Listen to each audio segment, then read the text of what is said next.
O palácio que nunca deveria ter sobrevivido. Existem lugares que parecem desafiar o próprio tempo. Construções erguidas para simbolizar riqueza, poder e prestígio costumam desaparecer quando a fortuna de seus proprietários desaparece. Algumas são demolidas, outras são abandonadas até restarem apenas fotografias antigas e histórias esquecidas. Mas existe uma mansão na costa da Flórida que se recusou a seguir esse destino. Entre o Oceano Atlântico e a Lagoa de Lake Worth, ergue-se uma propriedade diferente de qualquer outra nos Estados Unidos. Um palácio construído sobre 17 acres de terra, com mais de uma centena de cômodos, milhares de peças decorativas vindas da Europa e jardins planejados para impressionar qualquer visitante desde o primeiro instante. Seu nome é Mar-a-Lago. Durante décadas, esse lugar recebeu presidentes, membros da realeza, empresários, artistas e algumas das pessoas mais influentes do século XX. Mas quase ninguém imagina que houve um momento em que tudo isso esteve a poucos dias de desaparecer para sempre. Em meados da década de 1980, documentos de demolição já estavam preparados. Máquinas aguardavam apenas a autorização final para transformar aquele palácio em toneladas de entulho. Se isso tivesse acontecido, um dos maiores símbolos da Era Dourada americana simplesmente deixaria de existir. Mas essa história não começa na década de 1980. Ela também não começa quando a mansão foi construída. Na verdade, precisamos voltar muito mais no tempo. Muito antes de qualquer arquiteto desenhar seus primeiros esboços. Muito antes de Marjorie Merriweather Post imaginar o palácio dos seus sonhos. Muito antes de Palm Beach se tornar o endereço mais exclusivo dos Estados Unidos. Tudo começou por causa de um acidente. Um acidente aparentemente insignificante, envolvendo um navio espanhol carregado com milhares de cocos. À primeira vista, esse episódio parece não ter qualquer ligação com uma das maiores fortunas da história americana. No entanto, foi exatamente essa sequência improvável de acontecimentos que transformou uma ilha praticamente desconhecida em um dos lugares mais cobiçados do planeta. Para entender Mar-a-Lago, primeiro precisamos entender Palm Beach. E Palm Beach nem sempre foi um paraíso para milionários. Durante grande parte do século XIX, aquela estreita faixa de terra era considerada praticamente inabitável. O calor era sufocante, mosquitos infestavam toda a região. Furacões surgiam sem aviso. Os poucos moradores sobreviviam com extrema dificuldade, dependendo da pesca, de pequenas plantações e de barcos que traziam suprimentos de tempos em tempos. Não existiam hotéis luxuosos, não existiam mansões, muito menos festas elegantes. Era apenas uma área isolada da costa da Flórida. Tudo mudou em janeiro de 1878. Naquele mês, um navio espanhol chamado Providência navegava próximo ao litoral, transportando uma carga extremamente incomum, mais de 20 mil cocos. Antes de completar a viagem, a embarcação encalhou próximo à costa. Com o impacto, parte da carga foi lançada ao mar. Milhares de cocos começaram a flutuar em direção à praia. Os moradores correram para recolher tudo o que conseguiam. Alguns aproveitaram os frutos para a alimentação. Outros tiveram uma ideia muito mais ambiciosa. Começaram a plantar aqueles cocos por toda a região. Naquela época, os coqueiros praticamente não existiam naquela parte da Flórida. Mas o solo arenoso e o clima subtropical revelaram-se perfeitos. Poucos anos depois, enormes fileiras de coqueiros passaram a dominar a paisagem. O cenário mudou completamente. A antiga vegetação deu lugar a uma paisagem tropical que chamava imediatamente a atenção dos visitantes vindos do norte dos Estados Unidos. Foi então que surgiu um novo nome para aquela região: Palm Beach. Ninguém imaginava, naquele momento, que esse nome se tornaria sinônimo de riqueza extrema. Mesmo com a nova aparência, a vida continuava difícil. Os primeiros moradores precisavam abrir caminho na vegetação praticamente com as próprias mãos. As casas eram simples, as estradas quase inexistiam. O isolamento fazia parte da rotina. Chegar até ali exigia dias de viagem. Ainda assim, algumas pessoas começaram a perceber que havia algo especial naquele lugar. O clima era agradável durante o inverno. As praias eram praticamente intocadas. O oceano de um lado e a lagoa do outro criavam uma combinação rara na costa americana. Faltava apenas alguém disposto a investir milhões para transformar aquele cenário em um destino de luxo. Essa pessoa apareceu em 1893. Seu nome era Henry Morrison Flagler. Parceiro de John D. Rockefeller na Standard Oil, Flagler já era um dos homens mais ricos do planeta. Depois do enorme sucesso de seus hotéis em St. Augustine, ele acreditava que a Flórida poderia se tornar o principal destino de inverno para a elite americana. Quando visitou Palm Beach pela primeira vez, não enxergou o que existia diante dele. Enxergou aquilo que ainda poderia existir. Enquanto muitos viam uma pequena comunidade isolada, Flagler imaginava hotéis grandiosos, mansões luxuosas, avenidas elegantes e um fluxo constante de milionários fugindo do frio rigoroso do norte. Ele começou a comprar terrenos imediatamente. Em pouco tempo, centenas de trabalhadores chegaram à região. Materiais desembarcavam diariamente. A construção avançava em ritmo acelerado. Poucos meses depois, nascia o Royal Poinciana Hotel. O empreendimento era tão gigantesco para sua época que rapidamente se tornou um dos maiores hotéis de madeira já construídos no mundo. Mas havia um problema. Os funcionários precisavam morar em algum lugar. Os comerciantes também. Toda aquela estrutura exigia uma cidade de apoio. Foi então que Flagler tomou outra decisão que mudaria completamente o destino da região. Do outro lado da lagoa, ele fundou uma nova cidade, West Palm Beach.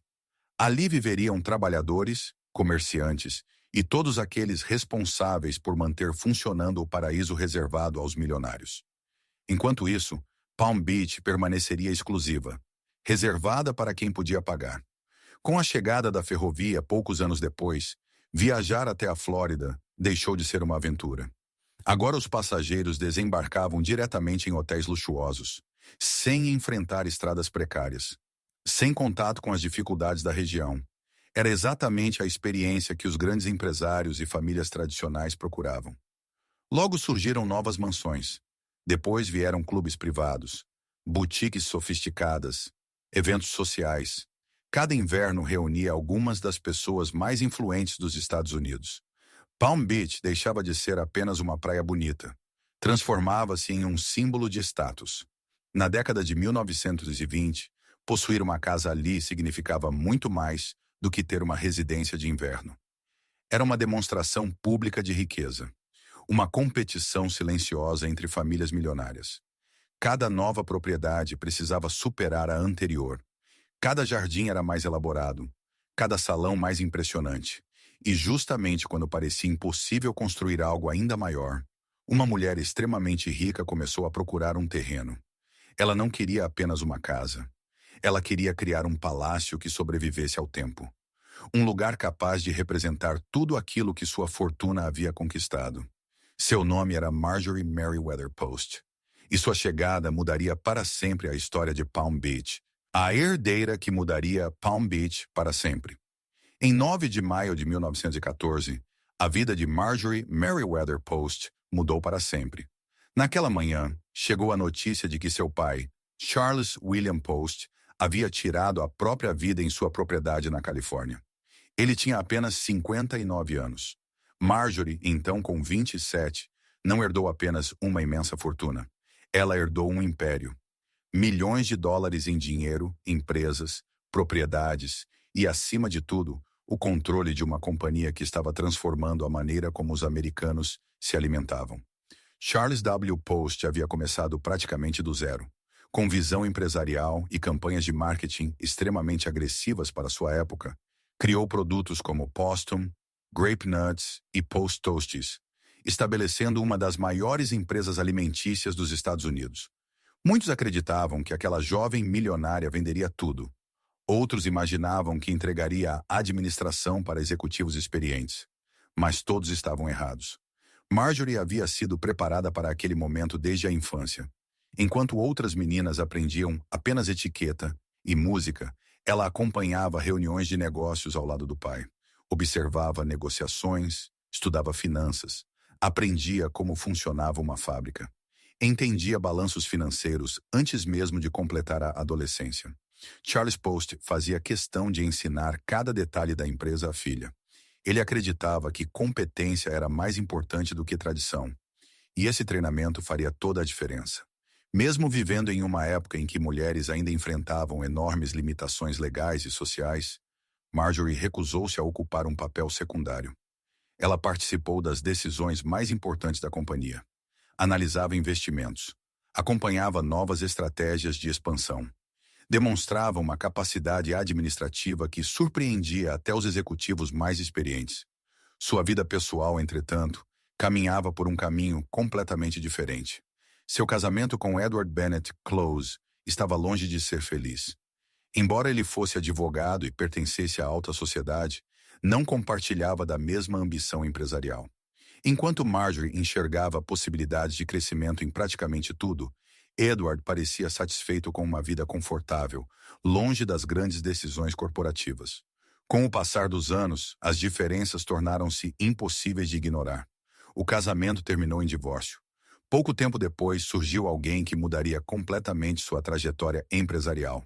Edward Francis Hutton, conhecido no mercado financeiro simplesmente como E. F. Hutton. Inteligente, ousado e extremamente habilidoso nas negociações, Hutton compreendeu rapidamente que Marjorie possuía algo muito mais valioso do que dinheiro.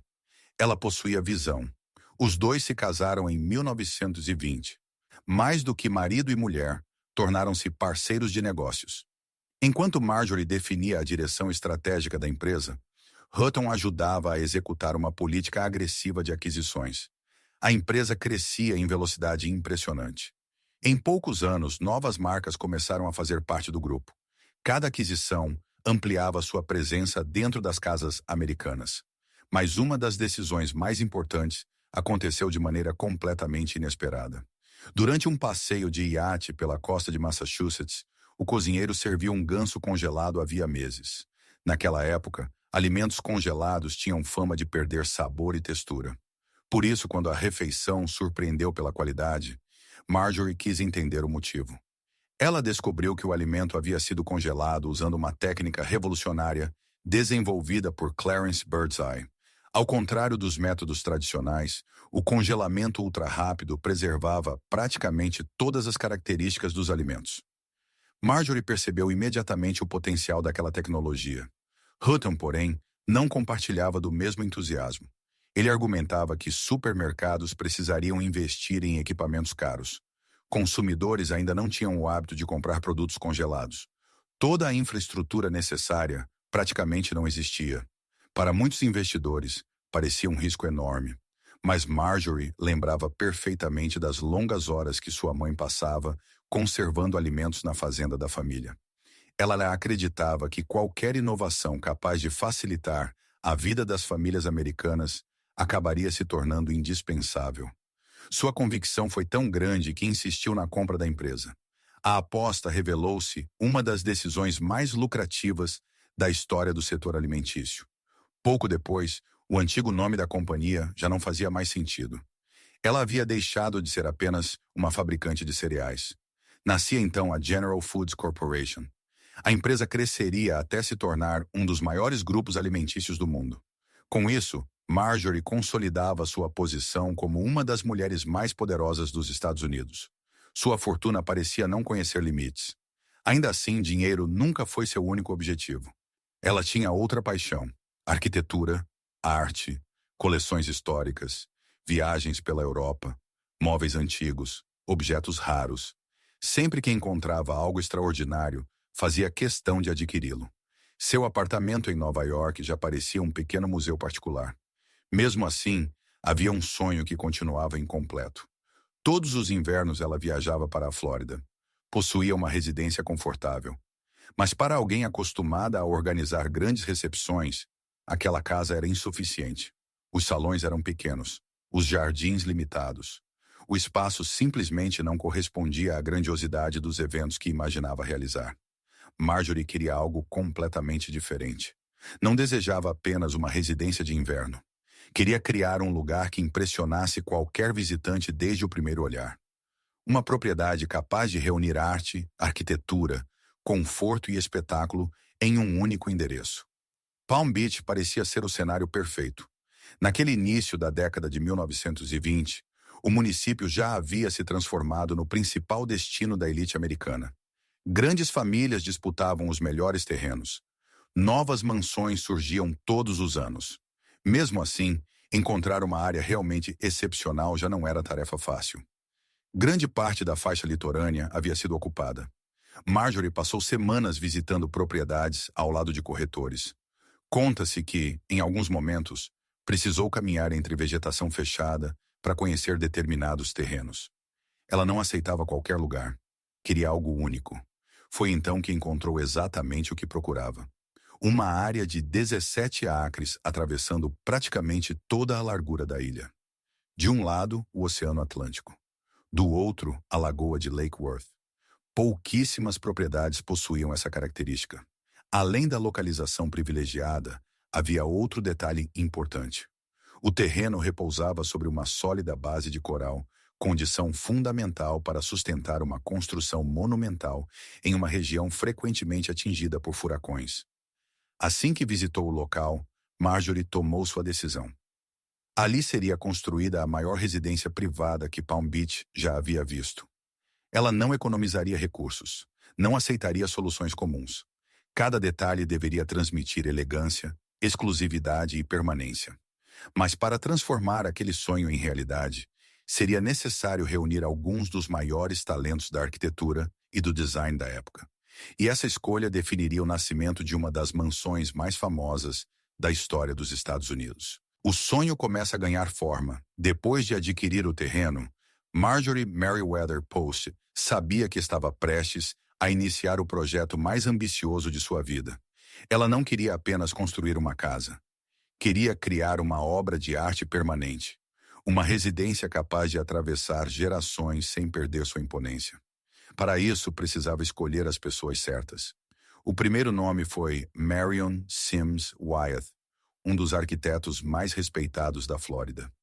Wyeth já conhecia o gosto refinado de Marjorie e entendia perfeitamente a estética mediterrânea que dominava Palm Beach naquela época.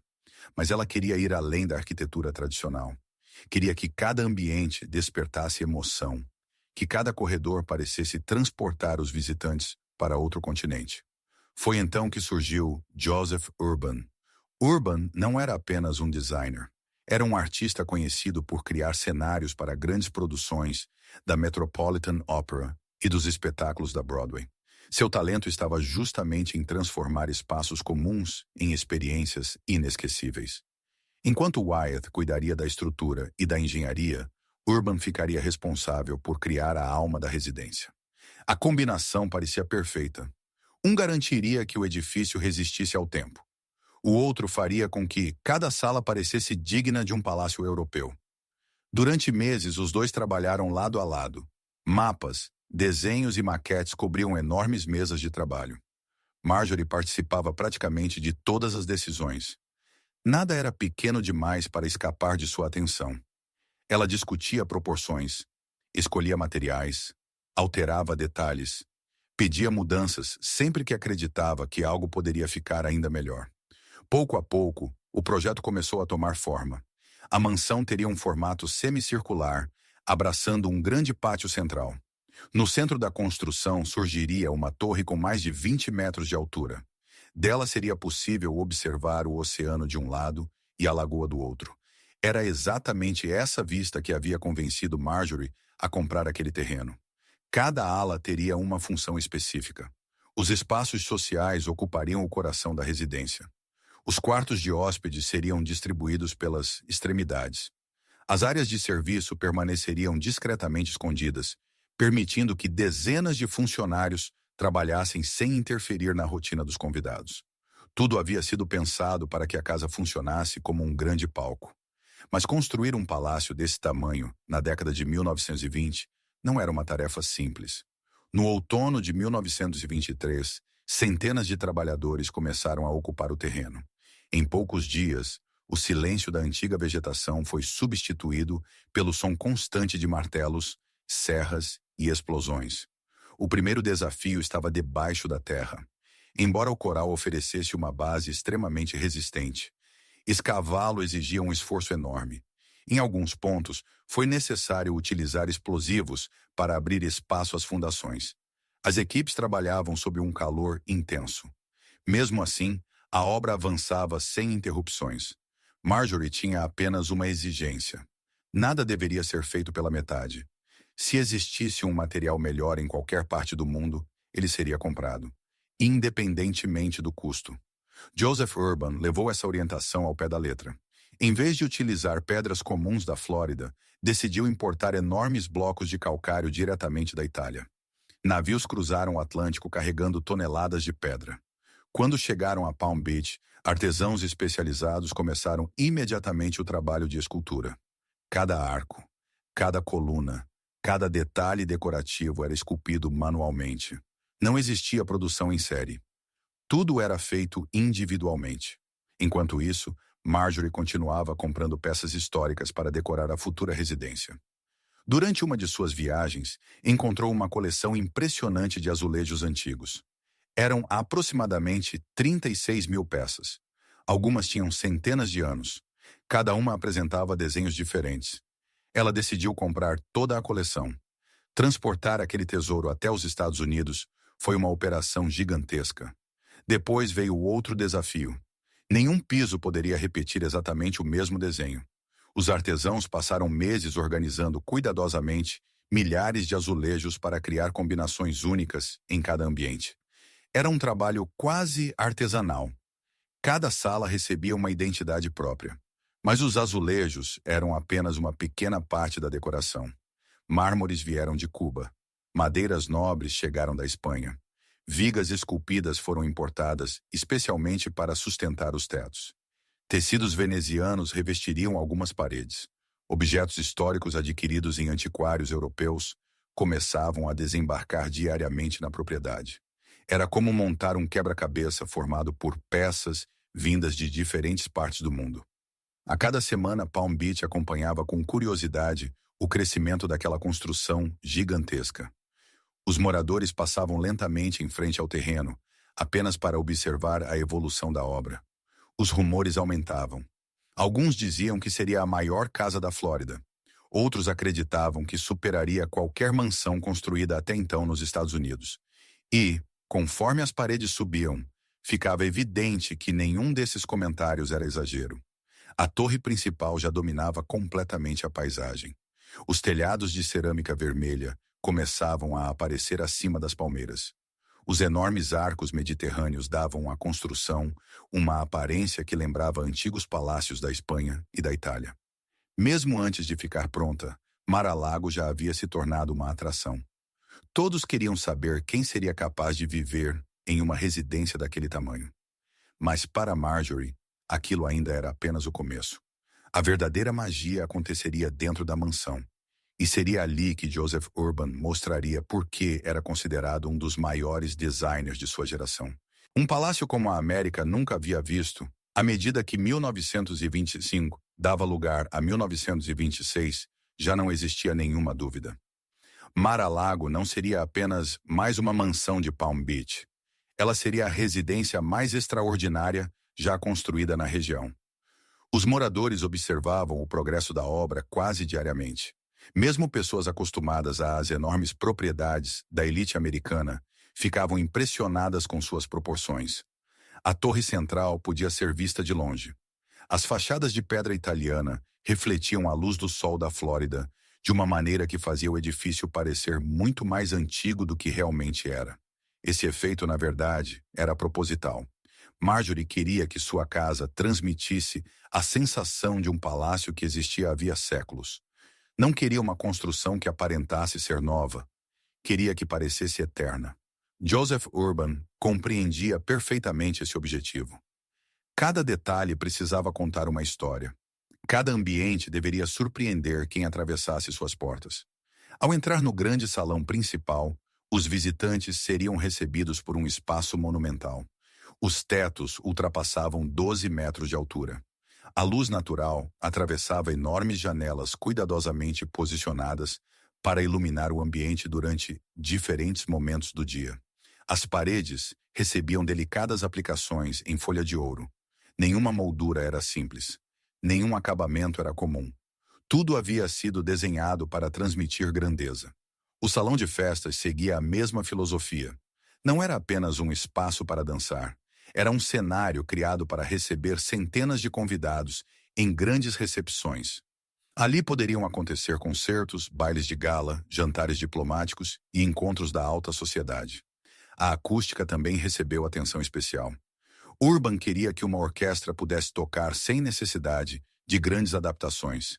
Enquanto os espaços sociais ganhavam forma, outras equipes trabalhavam nos inúmeros quartos espalhados pela residência. Mar-a-Lago teria dezenas de suítes, cada uma decorada de maneira diferente. Nenhum hóspede encontraria 2 quartos exatamente iguais. Móveis antigos vindos da Europa começavam a ocupar seus lugares. Tapeçarias francesas dividiam o espaço com lustres venezianos. Esculturas, porcelanas e objetos históricos chegavam praticamente todas as semanas. Marjorie acompanhava cada entrega pessoalmente. Ela fazia questão de examinar cada peça antes que fosse instalada. Não comprava objetos apenas pelo valor financeiro. Comprava porque acreditava que cada um deles carregava parte da história da humanidade. Essa filosofia transformou Mar-a-Lago em algo muito diferente das outras mansões de Palm Beach. Enquanto muitas residências exibiam luxo, aquela propriedade exibia cultura. Era como caminhar por diferentes períodos da história europeia sem sair da Flórida. Mas construir uma residência daquele porte também exigia uma estrutura invisível aos visitantes. Por trás dos grandes salões existia um verdadeiro exército de funcionários. As cozinhas ocupavam áreas enormes. Havia depósitos para pratarias, cristais, roupas de mesa, flores e alimentos.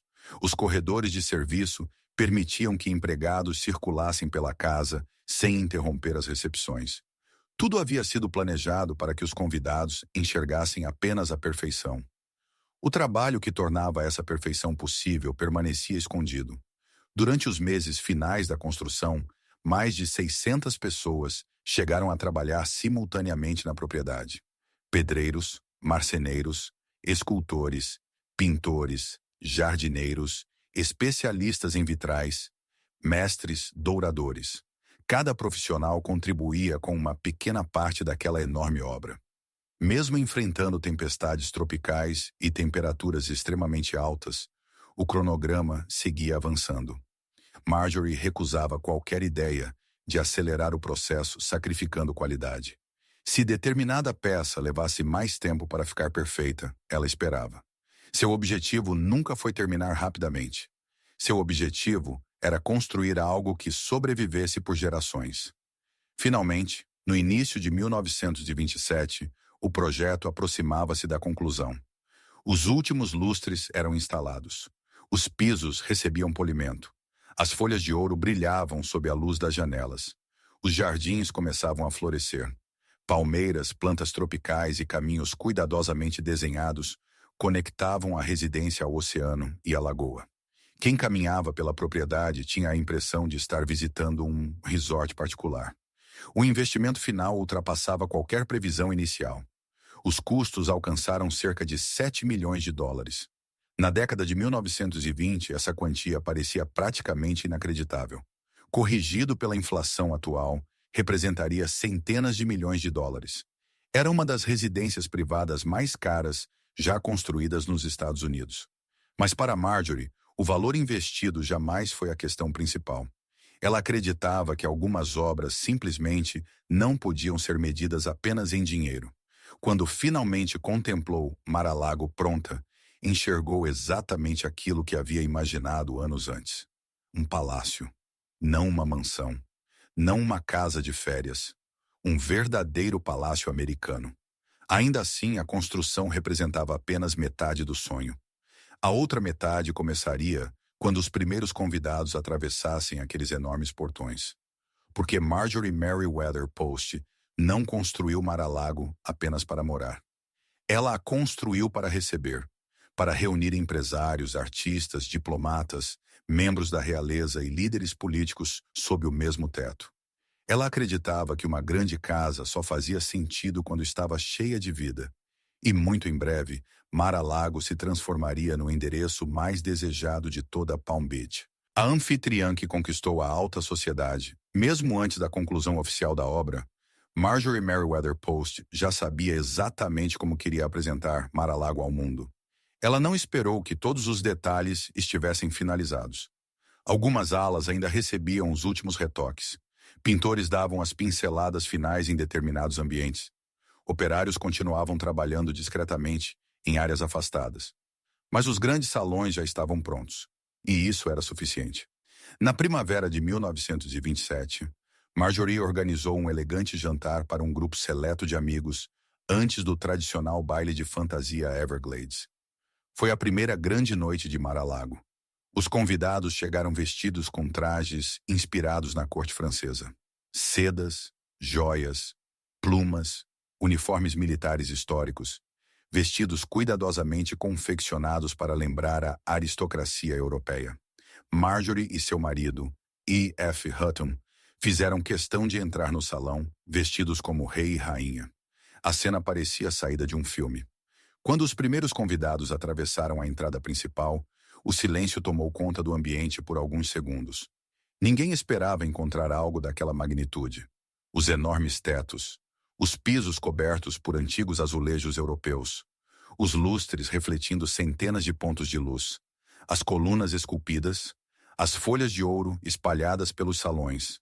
Cada ambiente parecia superar o anterior. Naquela noite, Palm Beach compreendeu que havia surgido um novo símbolo de poder. Mar-a-Lago não era apenas a maior residência da região. Era o novo centro da vida social americana durante o inverno. A partir daquele momento, todas as temporadas passaram a seguir praticamente o mesmo roteiro.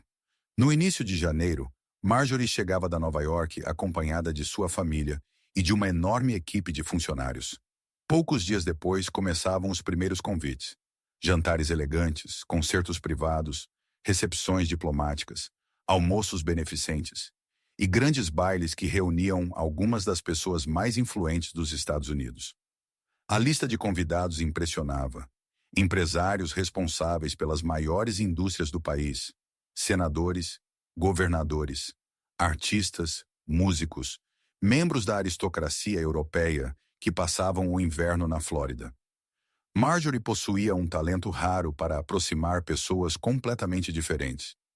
Ela acreditava que as melhores conversas aconteciam quando mundos distintos se encontravam à mesma mesa.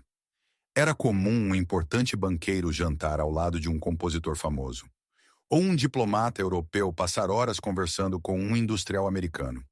Esses encontros fortaleciam amizades, criavam negócios e, muitas vezes, influenciavam decisões importantes muito além dos salões da mansão. Mas organizar eventos daquela dimensão exigia um planejamento quase militar. Nada era improvisado. Marjorie anotava absolutamente tudo. Quem havia participado, onde cada convidado se sentou, quais pratos foram servidos, quais flores decoraram o salão, quais músicas foram executadas durante o jantar. Ela acreditava que a excelência estava nos detalhes. Depois de cada recepção, fazia observações sobre aquilo que poderia ser melhorado no evento seguinte. Era exatamente a mesma disciplina que aplicava na administração de suas empresas. Por trás do glamour existia uma organização impecável. A equipe permanente da residência era enorme. Cozinheiros, mordomos, camareiras, jardineiros, motoristas, floristas, lavadeiras, eletricistas, técnicos responsáveis pela manutenção dos sistemas da casa. Durante a alta temporada, dezenas de funcionários trabalhavam praticamente 24 horas por dia. Apesar da enorme estrutura, Marjorie fazia questão de conhecer muitos deles pelo nome. Também acreditava que funcionários bem tratados ofereciam um serviço muito melhor. Os salários estavam entre os mais altos da região. A alimentação servida aos empregados era preparada com o mesmo cuidado, dedicado aos convidados. Embora as refeições fossem servidas em espaços diferentes, a qualidade dos ingredientes permanecia praticamente a mesma. Era uma atitude incomum para aquela época. Enquanto muitos milionários tratavam seus funcionários apenas como parte da decoração, Marjorie enxergava neles o verdadeiro funcionamento da casa. Sem aquela equipe, Mar-a-Lago jamais conseguiria receber centenas de convidados com tanta perfeição. Mas a mansão não era utilizada apenas para festas luxuosas. Marjorie também acreditava que sua fortuna deveria beneficiar outras pessoas. Ao longo do ano, promovia diversos eventos beneficentes, concertos destinados à arrecadação de recursos, jantares para instituições de caridade, campanhas organizadas em favor da Cruz Vermelha. Em uma ocasião especialmente marcante, ela chegou a convidar artistas do famoso Ringling Bros and Barnum and Bailey Circus para realizar um espetáculo beneficente nos jardins da propriedade. O evento reuniu famílias da alta sociedade e crianças carentes da região de West Palm Beach. Para muitos convidados, aquela mistura parecia incomum, mas era exatamente esse o objetivo de Marjorie. Ela acreditava que riqueza fazia sentido apenas quando podia gerar impacto positivo na vida de outras pessoas. Enquanto isso, sua coleção de obras de arte continuava crescendo. Cada viagem à Europa significava novas aquisições. Móveis franceses do século XVIII, cristais venezianos, tapeçarias históricas, esculturas, relógios antigos, peças de porcelana extremamente raras. Tudo encontrava espaço dentro de Mar-a-Lago. Ainda assim, a residência nunca foi tratada como um museu. Marjorie fazia questão de usar cada objeto. Os convidados sentavam-se em cadeiras centenárias. Jantavam utilizando porcelanas históricas. Caminhavam entre obras de arte como se tudo aquilo fosse parte natural da rotina. Ela acreditava que a verdadeira beleza existia para ser apreciada diariamente, não para permanecer escondida atrás de vitrines. Durante praticamente toda a década de 1920, nenhuma outra residência americana conseguia competir com Mar-a-Lago. A mansão havia se tornado muito mais do que uma demonstração de riqueza. Era um símbolo de elegância, de cultura e da extraordinária capacidade de sua proprietária em transformar uma simples reunião social em um acontecimento memorável. No entanto, enquanto a vida pública parecia perfeita, mudanças importantes começavam a acontecer longe dos salões iluminados. Mudanças que levariam Marjorie a um dos períodos mais inesperados de toda a sua vida. Em poucos anos, ela deixaria Palm Beach para viver em um lugar onde luxo, política e perigo caminhavam lado a lado. Seu próximo destino seria Moscou, e ninguém poderia imaginar como essa viagem mudaria sua história para sempre. Moscou, Stalin e os tesouros de um império. No auge de sua vida social em Palm Beach, ninguém imaginava que Marjorie Merriweather Post deixaria para trás os bailes luxuosos, os jardins impecáveis e as noites iluminadas de Mar-a-Lago para viver em um dos lugares mais tensos do planeta. Mas foi exatamente isso que aconteceu. Em 1935, sua vida tomou um novo rumo. Após o fim de seu casamento com E.F. Hutton, Marjorie casou-se com Joseph E. Davis, um influente advogado de Washington que mantinha estreitas relações com o governo americano. Davis era respeitado no meio político. Conhecia ministros, senadores e o próprio presidente Franklin Delano Roosevelt. Pouco tempo depois do casamento, recebeu um convite que mudaria completamente o destino do casal. Roosevelt precisava nomear um novo embaixador para a União Soviética. As relações entre Washington e Moscou ainda eram delicadas. Os Estados Unidos haviam reconhecido oficialmente o governo soviético apenas alguns anos antes. A confiança entre os dois países praticamente não existia. Davis aceitou o desafio. No início de 1937, ele e Marjorie desembarcaram em Moscou. A mudança foi um choque. Nada lembrava Palm Beach. Nada lembrava Nova York. O luxo havia sido substituído por um ambiente marcado pela vigilância constante. O país era governado por Joseph Stalin, um líder que concentrava enorme poder e conduzia uma das fases mais repressivas da história soviética. Prisões políticas aconteciam diariamente. Antigos aliados do regime desapareciam sem explicações. O medo fazia parte da rotina da população. Até mesmo diplomatas estrangeiros sabiam que estavam sendo observados. A residência oficial da Embaixada Americana, conhecida como Espaço House, oferecia conforto, mas também escondia uma realidade inquietante. Marjorie logo descobriu que muitos funcionários da casa repassavam informações às autoridades soviéticas. Conversas privadas dificilmente permaneciam em segredo. Havia forte suspeita de que diversos cômodos estivessem sendo monitorados. Mesmo assim, ela decidiu seguir fazendo aquilo que fazia de melhor: receber pessoas. Enquanto Joseph Davis cuidava das negociações diplomáticas, Marjorie transformava a residência da embaixada em um espaço de convivência. Organizava jantares elegantes, recebia representantes soviéticos, convidava diplomatas estrangeiros, planejava cada detalhe das refeições, escolhia cuidadosamente a disposição dos convidados, selecionava flores, porcelanas, talheres, tudo precisava transmitir uma imagem positiva dos Estados Unidos. Naquele contexto, um jantar podia significar muito mais do que uma refeição. Podia abrir portas para conversas que dificilmente aconteceriam em reuniões oficiais. Marjorie compreendia perfeitamente esse papel. Ela sabia que grandes decisões muitas vezes começavam ao redor de uma mesa, mas Moscou lhe ofereceria outra oportunidade inesperada. Uma oportunidade que mudaria sua coleção de arte para sempre. Após a Revolução Russa, milhares de objetos pertencentes à família imperial haviam sido confiscados pelo governo soviético. O Estado precisava desesperadamente de moeda estrangeira. Para conseguir recursos, começou a vender parte desses tesouros históricos. Objetos que durante séculos permaneceram dentro dos palácios dos czares, agora estavam disponíveis para compradores estrangeiros. A maioria dos visitantes via apenas antiguidades. Marjorie enxergou história. Ela acreditava que aquelas peças representavam um patrimônio cultural insubstituível. Começou então uma intensa busca por obras raras, ícones religiosos, porcelanas imperiais, móveis utilizados pela família Romanov, objetos decorativos, pratarias, esculturas, e até algumas das famosas criações da joalheria Fabergé. Cada aquisição era feita cuidadosamente. Ela estudava a origem das peças, conversava com especialistas, buscava garantir que aquele patrimônio fosse preservado. Enquanto muitos enxergavam apenas valor financeiro, Marjorie via responsabilidade histórica. Anos depois, essa coleção seria considerada uma das maiores e mais importantes coleções de arte imperial russa existentes fora da antiga União Soviética. Mas sua permanência em Moscou não foi fácil. A tensão política aumentava continuamente. A Europa aproximava-se de um conflito de proporções inimagináveis.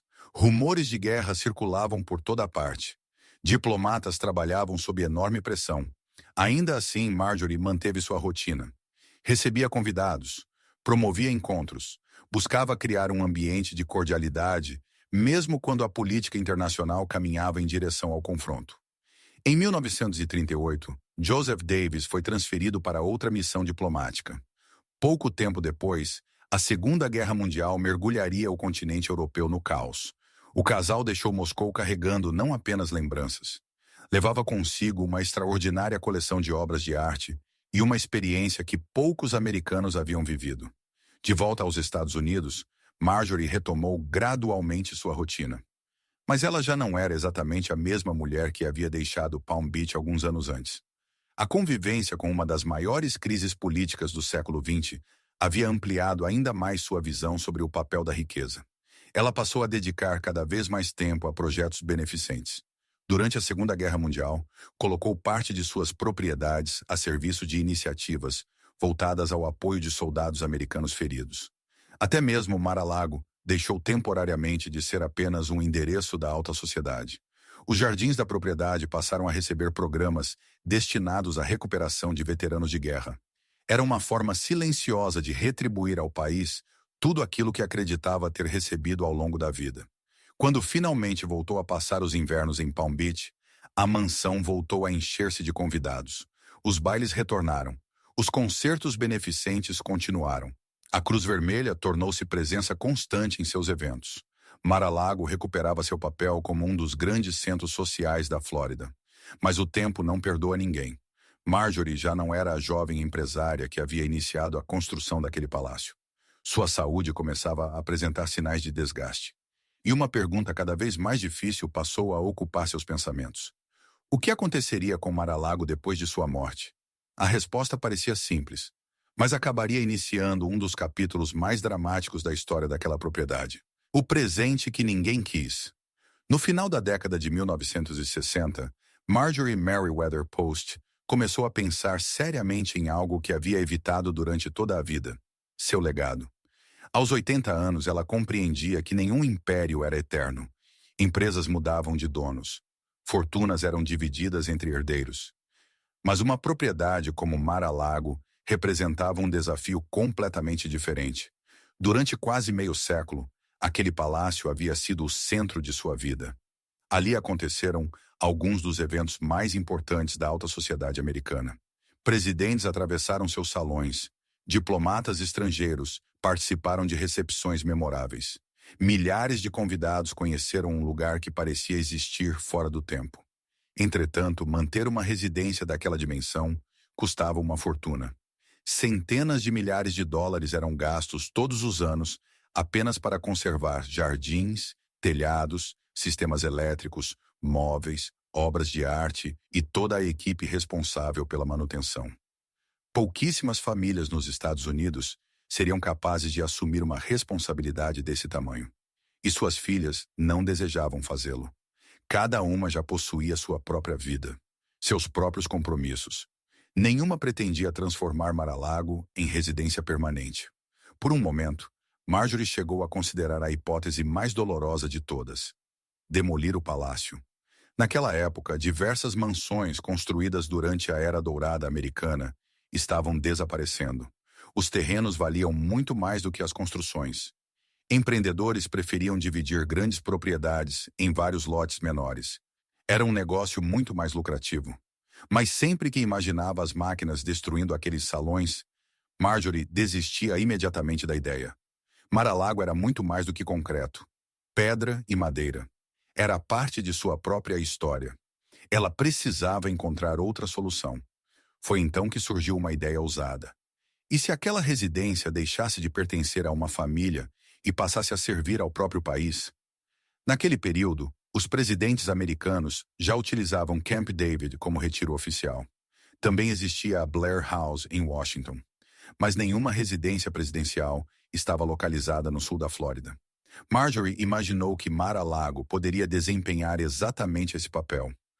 Um lugar onde presidentes recebessem chefes de Estado, organizassem encontros diplomáticos, promovessem recepções internacionais durante o inverno. A localização parecia perfeita. O clima agradável, a privacidade, os enormes salões, a capacidade para receber centenas de convidados. Tudo parecia adequado para uma residência presidencial de inverno. Ela iniciou conversas com advogados e representantes do governo. Os documentos foram cuidadosamente preparados. Além da propriedade, Marjorie decidiu criar um fundo financeiro destinado a ajudar nos custos de manutenção. A intenção era facilitar a administração do imóvel pelo governo federal.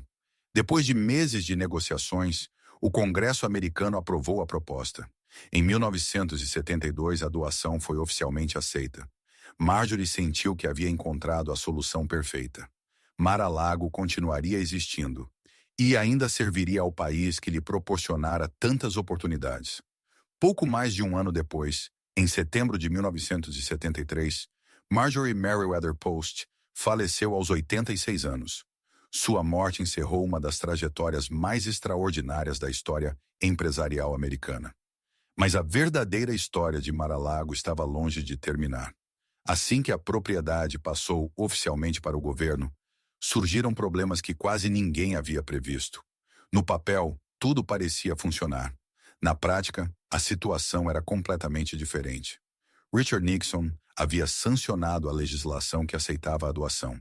Entretanto, ele praticamente nunca utilizou a residência. Além de enfrentar a crescente crise política causada pelo escândalo Watergate, Nixon já possuía outro refúgio particular na Flórida. Mar-a-Lago permaneceu praticamente vazia. Quando Gerald Ford assumiu a presidência, o cenário não mudou. Ele preferia passar seu tempo livre em outras regiões do país. Depois veio Jimmy Carter. Sua equipe realizou estudos detalhados sobre a utilização da propriedade. Os resultados não foram animadores. O fundo criado por Marjorie cobria apenas uma pequena parte das despesas anuais. O restante teria de ser pago pelos contribuintes americanos. Além disso, especialistas em segurança apontaram diversos obstáculos. Havia estradas públicas nas proximidades. O aeroporto de Palm Beach ficava relativamente próximo. Garantir a proteção permanente de um presidente naquele local exigiria investimentos enormes. Pouco a pouco, a ideia de transformar Mar-a-Lago em residência presidencial perdeu força. Os custos pareciam altos demais. As dificuldades operacionais aumentavam. No fim da década de 1970, o governo tomou uma decisão surpreendente. A propriedade seria devolvida.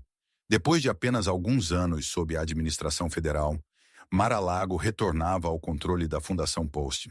Era exatamente o cenário que Marjorie tentara evitar. O problema voltava ao ponto de partida. Quem assumiria a manutenção daquele gigantesco palácio? A fundação tentou vender a propriedade. O preço pedido era extremamente elevado, mas havia um detalhe que afastava praticamente todos os compradores. Comprar Mar-a-Lago era apenas o começo. Mantê-la funcionando custava milhões de dólares ao longo dos anos. Os interessados visitavam a mansão. Ficavam impressionados com sua beleza. E depois desistiam. Os meses passaram. Depois vieram os anos. Sem moradores permanentes, a deterioração tornou-se inevitável. A pintura começou a perder o brilho. Alguns jardins cresceram sem controle. Partes da vegetação tomaram conta de áreas antes impecavelmente cuidadas. Os enormes salões permaneceram silenciosos. A casa que durante décadas havia recebido reis, empresários e presidentes, agora era visitada apenas por funcionários responsáveis pela manutenção básica. Era difícil acreditar que aquele palácio havia sido o coração da vida social americana. Em 1985, a situação chegou ao limite.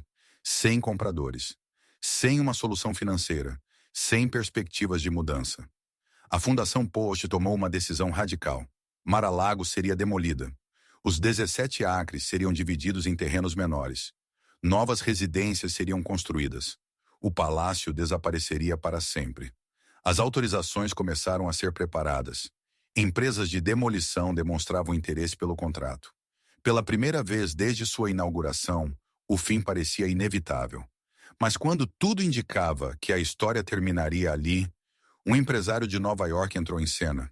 Seu nome já começava a chamar atenção no mercado imobiliário americano. Poucos imaginavam que aquela ligação telefônica mudaria completamente o destino de Mar-a-Lago. Seu nome era Donald Trump, o homem que salvou Mar-a-Lago. Ou apenas viu uma oportunidade? No início da década de 1980, Mar-a-Lago parecia condenada. Depois de anos vazia, a antiga residência de Marjorie Merriweather Post havia perdido o brilho. Os jardins já não recebiam o mesmo cuidado. Diversas áreas da propriedade exigiam reformas urgentes. Os custos de manutenção continuavam aumentando. E, acima de tudo, ninguém parecia disposto a assumir uma responsabilidade tão cara. A Fundação Post reduziu o preço. Mesmo assim, compradores apareciam apenas para desistir dias depois. Todos chegavam à mesma conclusão. A mansão era magnífica, mas financeiramente fazia pouco sentido. Foi nesse momento que um empresário nova-iorquino começou a observar aquela propriedade com atenção. Donald Trump tinha pouco mais de 40 anos. Seu nome crescia rapidamente no mercado imobiliário de Manhattan. Projetos ambiciosos já o transformavam em uma figura conhecida da imprensa americana. Durante uma visita à Flórida, ele conheceu Mar-a-Lago. A primeira impressão foi imediata. Não enxergou apenas uma mansão. Viu algo impossível de ser reproduzido. A propriedade ocupava uma posição única. De um lado, o Oceano Atlântico. Do outro, a Lagoa de Lake Worth. As leis urbanísticas já não permitiam construções semelhantes. Mesmo que alguém possuísse recursos ilimitados, seria praticamente impossível reunir novamente um terreno com aquelas características. Trump fez sua primeira proposta. A fundação recusou. O valor oferecido estava muito abaixo do esperado. As negociações terminaram rapidamente. Durante algum tempo, parecia que nada mudaria. Mas Trump não abandonou a ideia. Enquanto outros investidores desistiam completamente, ele passou a acompanhar discretamente a situação.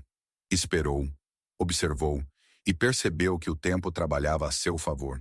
A cada mês sem comprador, a posição da fundação enfraquecia. Foi então que ele tomou uma decisão inesperada. Entre Mar-a-Lago e a praia, existia um pequeno terreno pertencente a outro proprietário. Trump comprou exatamente aquele lote. Pouco depois, deixou claro que pretendia construir ali uma residência. À primeira vista, parecia apenas mais um investimento imobiliário. Mas havia um detalhe importante. Se realmente construísse naquele ponto, bloquearia uma das vistas mais espetaculares de Mar-a-Lago. O oceano deixaria de ser visto de diversos ambientes da mansão. A principal característica da propriedade perderia grande parte de seu valor. A notícia espalhou-se rapidamente. Para a Fundação Post, aquilo representava um enorme problema. Mesmo que outro comprador aparecesse, dificilmente aceitaria pagar milhões de dólares por uma mansão cuja vista mais famosa havia sido comprometida. As negociações recomeçaram, desta vez em condições completamente diferentes. Trump também sabia que a verdadeira riqueza de Mar-a-Lago não estava apenas na construção. Durante décadas, Marjorie reunira um acervo extraordinário. Tapetes orientais, móveis franceses, porcelanas raríssimas, objetos decorativos adquiridos em viagens pela Europa, peças históricas impossíveis de substituir. Especialistas avaliavam aquele patrimônio em milhões de dólares.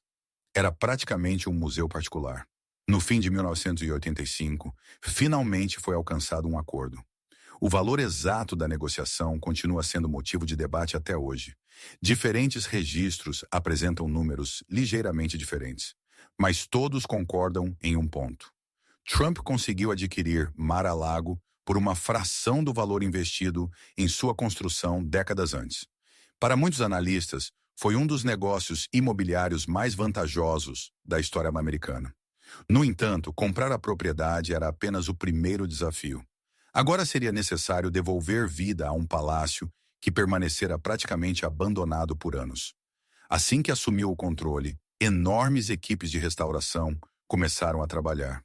Telhados foram recuperados, instalações elétricas modernizadas, sistemas hidráulicos substituídos.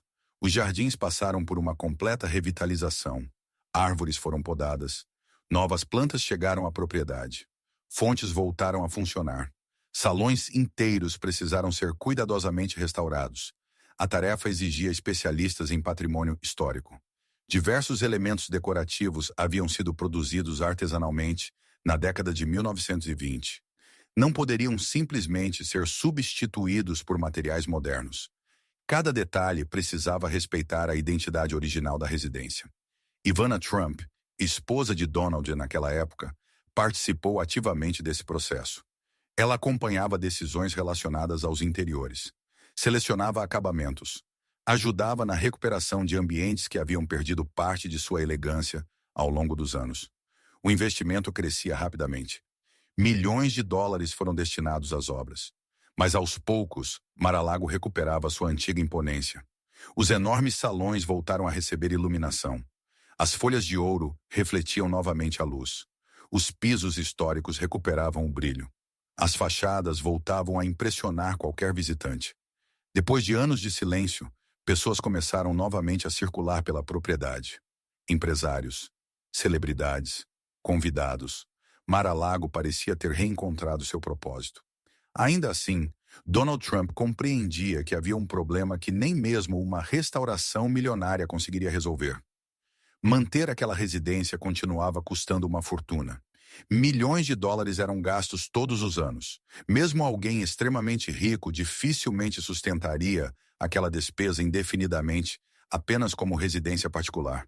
Se desejasse preservar Mar-a-Lago por muitos anos, precisaria encontrar uma solução completamente diferente. Uma solução capaz de transformar despesas em receita. Uma ideia que mudaria não apenas o destino daquela mansão, mas também toda a história de Palm Beach. E essa ideia daria origem a um dos clubes privados mais famosos dos Estados Unidos. O clube que salvou o palácio. A restauração de Mar-a-Lago devolveu à mansão sua antiga beleza. Mas Donald Trump sabia que isso não resolvia o maior problema. Todos os meses, as despesas continuavam chegando. A propriedade exigia uma equipe permanente. Jardineiros, cozinheiros, seguranças, funcionários da manutenção, especialistas responsáveis pelos jardins e pelas obras de arte. Além disso, existiam os gastos com energia, climatização, seguros e reparos constantes. Manter uma residência daquele porte custava milhões de dólares por ano. Mesmo para um empresário acostumado a grandes investimentos, aquela conta era difícil de justificar. No início da década de 1990, Trump enfrentava outro desafio: Seu império imobiliário atravessava um período complicado. A economia americana havia desacelerado. O mercado imobiliário sofria forte pressão. Seus cassinos em Atlantic City acumulavam prejuízos. Diversos bancos passaram a exigir renegociações de empréstimos. Pela primeira vez em muitos anos, sua situação financeira deixou de parecer inabalável. Mar-a-Lago, que antes representava um troféu, começava a se transformar em uma enorme fonte de despesas. Trump precisava encontrar uma saída. Sua primeira ideia foi dividir o terreno. Se conseguisse vender parte dos 17 acres, arrecadaria milhões de dólares imediatamente. Era uma solução lógica. O valor dos terrenos em Palm Beach havia disparado. Mesmo pequenos lotes eram vendidos por cifras impressionantes. Mas existia um obstáculo. A prefeitura da cidade recusou o pedido. As autoridades consideravam Mar-a-Lago um patrimônio histórico importante demais para sofrer aquele tipo de alteração. Além disso, muitos moradores da região não aceitavam a ideia de novos empreendimentos ao redor da propriedade. Trump insistiu. As negociações continuaram durante meses. Nenhuma proposta era aceita. Foi então que surgiu uma alternativa completamente diferente. Em vez de vender partes da propriedade, por que não fazer com que a própria mansão passasse a gerar receita? A ideia era ousada. Transformar Mar-a-Lago em um clube privado. Os membros pagariam uma elevada taxa de adesão. Depois contribuiriam anualmente com mensalidades. Em troca, teriam acesso a uma das propriedades mais exclusivas dos Estados Unidos. Piscinas, quadras esportivas, restaurantes, eventos sociais, hospedagem, tudo funcionando dentro do antigo palácio de Marjorie Merriweather Post. A proposta dividiu opiniões. Alguns moradores acreditavam que aquilo destruiria o caráter histórico da residência. Outros afirmavam que seria a única maneira de garantir sua preservação. Depois de longas negociações, prefeitura e proprietários chegaram a um acordo. A mansão seria preservada. Sua arquitetura permaneceria praticamente intacta. Em troca, Trump poderia utilizá-la comercialmente de forma limitada. Nascia, assim, o Mar-a-Lago Club. Quando abriu suas portas em meados da década de 1990, poucos imaginavam o sucesso que alcançaria. A taxa inicial de associação já era extremamente elevada. Mesmo assim, pessoas de todo o país demonstravam interesse. Empresários, executivos, celebridades, famílias tradicionais, todos queriam fazer parte daquele círculo exclusivo. Mas havia outro aspecto que diferenciava o clube de boa parte das instituições tradicionais de Palm Beach.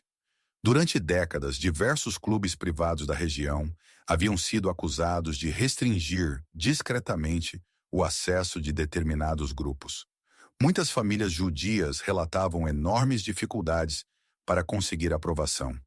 O mesmo acontecia com empresários negros e outros candidatos considerados fora do perfil tradicional. Trump decidiu seguir um caminho diferente. O Mar-a-Lago Club adotou uma política de admissão muito mais aberta.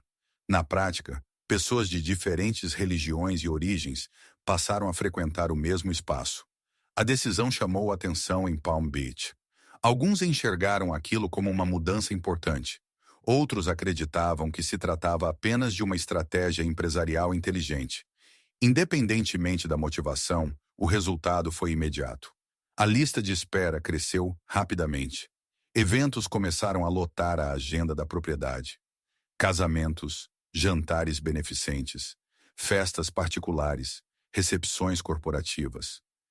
Grandes bailes voltaram a ocupar os salões que haviam permanecido silenciosos por tantos anos. Pela primeira vez desde a morte de Marjorie, Mar-a-Lago voltava a cumprir exatamente a função para a qual havia sido criada. Receber pessoas, gerar encontros, ser um lugar vivo. A receita produzida pelo clube transformou completamente a situação financeira da propriedade. Aquilo que durante anos representara apenas despesas passou a gerar milhões de dólares. O modelo mostrou-se tão eficiente que garantiu recursos para novas obras de preservação. Enquanto isso, Donald Trump mantinha uma área privada dentro da residência. O restante funcionava normalmente como clube. A combinação parecia improvável, mas funcionou. Mar-a-Lago deixava definitivamente de ser apenas uma residência particular. Também não se transformava em museu, muito menos em um prédio público. Encontrava um terceiro caminho, um modelo que permitia preservar sua história enquanto financiava sua própria existência. Era exatamente o problema que havia derrotado o governo americano, a Fundação Post e praticamente todos os compradores anteriores. Trump havia encontrado uma maneira de transformar um patrimônio histórico extremamente caro em um empreendimento sustentável. Mas ele ainda tinha planos maiores. Restaurar a mansão original não bastava. Ele queria acrescentar algo novo, algo capaz de competir com os maiores palácios do mundo. Uma construção que impressionasse qualquer visitante logo nos primeiros segundos. E essa decisão daria origem a uma das obras mais controversas de toda a história de Mar-a-Lago, o Renascimento de Mar-a-Lago. No momento em que o Mar-a-Lago Club começou a prosperar, Donald Trump percebeu que havia conseguido muito mais do que salvar uma propriedade histórica. Ele havia devolvido o movimento a um palácio que, poucos anos antes, estava condenado à demolição. Mas para ele, aquilo ainda não era suficiente. Mar-a-Lago precisava recuperar completamente o esplendor imaginado por Marjorie Merriweather Post e, em alguns aspectos, deveria ir ainda além. A primeira etapa foi concluir uma restauração extremamente cuidadosa. Não se tratava simplesmente de reformar paredes ou substituir móveis antigos. O objetivo era preservar o máximo possível da identidade original da mansão. Para isso, foram contratados artesãos especializados em técnicas praticamente esquecidas. Entre eles estava Richard Haynes. Seu nome carregava uma curiosa ligação com a história da propriedade. Décadas antes, seu próprio pai havia participado da construção original de Mar-a-Lago, trabalhando na delicada aplicação das folhas de ouro que decoravam diversos ambientes da residência. Agora, anos depois, o filho retornava ao mesmo lugar para restaurar aquilo que a geração anterior havia criado. Era como se a história fechasse um ciclo. Utilizando folhas de ouro extremamente finas, cada detalhe decorativo passou por um cuidadoso processo de recuperação. Tetos, molduras, colunas, esculturas. Nada era tratado com pressa. Cada centímetro exigia horas de trabalho manual. Murais antigos voltaram a exibir suas cores originais. Elementos decorativos desgastados pelo tempo foram reconstruídos exatamente como haviam sido concebidos na década de 1920. O objetivo não era modernizar, era devolver vida ao patrimônio. Ao mesmo tempo, especialistas restauravam móveis históricos. Tapetes orientais eram cuidadosamente limpos. Lustres desmontados peça por peça. Cristais polidos. Madeiras nobres recuperavam o brilho perdido ao longo dos anos. A restauração chamou a atenção de entidades dedicadas à preservação do patrimônio histórico. Diversos especialistas reconheceram que o trabalho respeitava a essência arquitetônica criada por Marjorie Merriweather Post. Mar-a-Lago voltava lentamente ao nível de excelência que havia marcado sua inauguração. Mas Trump desejava acrescentar algo próprio à história da propriedade, algo que deixasse sua marca para as gerações futuras. O problema apareceu durante os primeiros grandes eventos do clube. Embora os salões originais fossem magníficos, muitos organizadores reclamavam da capacidade limitada para recepções cada vez maiores. Quando centenas de convidados eram esperados, era necessário instalar enormes tendas temporárias nos jardins. Equipamentos de ar-condicionado ficavam escondidos atrás das estruturas. Banheiros provisórios precisavam ser montados. Funcionava, mas estava longe da sofisticação que o clube pretendia oferecer. Foi então que surgiu uma proposta ousada: construir um novo salão de festas. Naturalmente, a ideia gerou polêmica. Mar-a-Lago já possuía reconhecimento histórico. Qualquer modificação precisava ser cuidadosamente analisada pelas autoridades responsáveis pela preservação do patrimônio. Arquitetos passaram meses desenvolvendo projetos. A preocupação era clara. A nova construção não poderia competir visualmente com a mansão original. Precisava complementar sua arquitetura, não substituí-la. Depois de inúmeras reuniões e ajustes, a autorização finalmente foi concedida. As obras começaram discretamente. O novo edifício foi implantado em uma área estrategicamente escolhida para interferir o mínimo possível na aparência externa da propriedade. Do lado de fora, a arquitetura dialogava com o restante do complexo. Mas o interior seguiria uma filosofia completamente diferente. Trump buscou inspiração em um dos ambientes mais famosos do planeta, a Galeria dos Espelhos do Palácio de Versalhes. Seu objetivo era criar um espaço capaz de impressionar qualquer visitante desde o primeiro instante. O investimento foi gigantesco. Tetos elevados, milhares de detalhes dourados, espelhos monumentais, luxuosos lustres de cristal importados da Europa. Cada elemento foi escolhido para transmitir uma sensação de grandiosidade. Quando o novo salão finalmente ficou pronto, tornou-se imediatamente um dos maiores espaços para eventos de Palm Beach. Grandes bailes, casamentos, galas beneficentes, concertos, recepções corporativas. Tudo passou a acontecer ali. O salão rapidamente transformou-se em um dos principais cartões postais do clube. Nem todos aprovaram a mudança. Alguns historiadores acreditavam que aquele estilo exuberante contrastava demais com a elegância mediterrânea imaginada por Marjorie. Outros defendiam exatamente o contrário. Argumentavam que cada geração deixava naturalmente sua contribuição para a história da propriedade. Independentemente das opiniões, o novo espaço revelou-se um enorme sucesso. As reservas aumentaram, os eventos cresceram em tamanho. A receita do clube também. Mar-a-Lago consolidava definitivamente sua sobrevivência financeira. Mas o destino ainda reservava uma transformação muito maior. Décadas antes, Marjorie sonhara em ver sua mansão servindo aos presidentes dos Estados Unidos. Seu plano nunca havia funcionado. O governo devolvera a propriedade poucos anos depois de recebê-la. Parecia que aquele sonho jamais se realizaria. Entretanto, o tempo costuma escrever histórias de maneiras imprevisíveis. Em 2016, o proprietário de Mar-a-Lago venceu uma eleição que mudaria completamente o rumo da residência. Pela segunda vez em sua história, o palácio voltaria ao centro da política americana. Mas dessa vez, de uma maneira que ninguém poderia ter imaginado quando Marjorie Merriweather Post colocou a primeira pedra daquela construção quase um século antes. A Casa Branca de Inverno. Quando Donald Trump venceu a eleição presidencial de 2016, Mar-a-Lago voltou instantaneamente aos holofotes. Durante décadas, aquela propriedade havia sido conhecida principalmente entre empresários, membros da alta sociedade e frequentadores do clube privado. Agora o mundo inteiro voltava seus olhos para a antiga mansão construída por Marjorie Merriweather Post. A ironia da história era impossível de ignorar. Mais de 40 anos antes, Marjorie havia doado Mar-a-Lago ao governo americano, acreditando que a residência serviria como retiro oficial dos presidentes. Seu plano fracassou. O governo considerou os custos elevados demais. Nenhum presidente chegou a utilizar a propriedade da maneira que ela imaginara. Entretanto, décadas depois, sem qualquer planejamento prévio, aquele sonho acabaria se realizando de outra forma. Não porque o governo fosse proprietário da mansão, mas porque o próprio presidente dos Estados Unidos era seu dono. Assim que assumiu o cargo, Donald Trump passou a dividir seu tempo entre a Casa Branca, em Washington, e Mar-a-Lago, na Flórida. Sempre que chegava à propriedade, toda a região era transformada.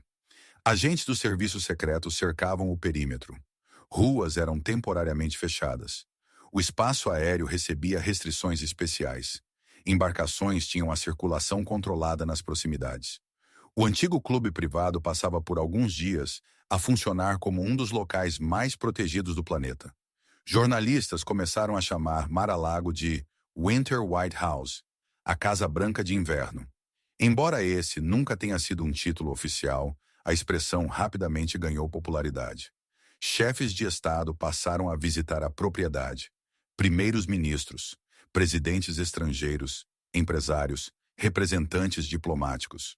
Assim como acontecia durante a época de Marjorie Merriweather Post, decisões importantes voltavam a ser discutidas dentro daqueles salões. Em fevereiro de 2017, por exemplo, o primeiro-ministro japonês Shinzo Abe foi recebido em Mar-a-Lago. As imagens do encontro circularam pelo mundo. Milhões de pessoas viam pela primeira vez os jardins e os salões daquela residência histórica. Pouco tempo depois, o presidente chinês Xi Jinping também visitaria a propriedade para reuniões oficiais. Mais uma vez, Mar-a-Lago tornava-se cenário de negociações internacionais. Curiosamente, essa função lembrava muito a intenção original de Marjorie décadas antes. Ela havia imaginado exatamente isso. Líderes mundiais reunidos em um ambiente elegante, longe da formalidade tradicional de Washington. Embora o caminho tivesse sido completamente diferente, o resultado apresentava uma impressionante semelhança. Ao mesmo tempo, a presença constante da imprensa transformou Mar-a-Lago em um dos endereços mais conhecidos dos Estados Unidos. Cada visita presidencial atraía centenas de jornalistas. Helicópteros sobrevoavam a região. Câmeras permaneciam posicionadas durante horas na entrada principal. O clube, que durante muitos anos funcionara de maneira relativamente discreta, passou a ocupar diariamente os noticiários internacionais. Naturalmente, essa nova exposição também trouxe controvérsias. Especialistas em ética pública discutiam a utilização de uma propriedade privada pelo presidente. Outros levantavam questionamentos sobre custos de segurança, logística e organização das visitas oficiais. Diversos processos judiciais e debates políticos envolveram o uso da residência ao longo daqueles anos. Independentemente das opiniões, havia um fato impossível de negar. Mar-a-Lago voltava novamente ao centro da história americana, pela terceira vez. Primeiro como símbolo da Era Dourada, construída por Marjorie Merriweather Post. Depois, como um dos clubes privados mais exclusivos do país. E agora como uma das residências mais conhecidas do presidente dos Estados Unidos. Era uma transformação que poucos imóveis na história conseguiram experimentar. Ainda assim, havia algo ainda mais impressionante. Apesar de todas as mudanças de proprietários, apesar das dificuldades financeiras, apesar da ameaça de demolição, apesar das disputas políticas, a essência da propriedade permanecia praticamente intacta. Quem caminhava pelos grandes corredores ainda encontrava os antigos azulejos europeus. As pedras italianas continuavam sustentando a estrutura. As salas preservavam boa parte da elegância imaginada por Marjorie quase um século antes. Era como se diferentes gerações tivessem utilizado o mesmo palco para contar histórias completamente diferentes. Hoje, Mar-a-Lago continua despertando curiosidade em pessoas do mundo inteiro. Alguns a enxergam como um monumento arquitetônico, outros como um símbolo do luxo americano. Há quem a associe diretamente à política contemporânea. Mas, independentemente da perspectiva, existe um aspecto que permanece inalterado. A residência construída por Marjorie Merriweather Post sobreviveu a praticamente tudo. Sobreviveu à Grande Depressão, à Segunda Guerra Mundial, à morte de sua criadora, à rejeição do governo americano, ao abandono, à ameaça de demolição, às mudanças econômicas, e continua de pé. Talvez porque, desde o início, nunca tenha sido apenas uma casa. Mar-a-Lago tornou-se um reflexo da própria história dos Estados Unidos. Uma história feita de riqueza, ambição, poder, controvérsias, reinvenções e sobrevivência. Quase 100 anos depois de sua inauguração, aquele palácio continua lembrando que algumas construções são erguidas para durar muito além da vida de seus proprietários. E poucas conseguiram cumprir essa missão de forma tão extraordinária quanto Mar-a-Lago. Fim.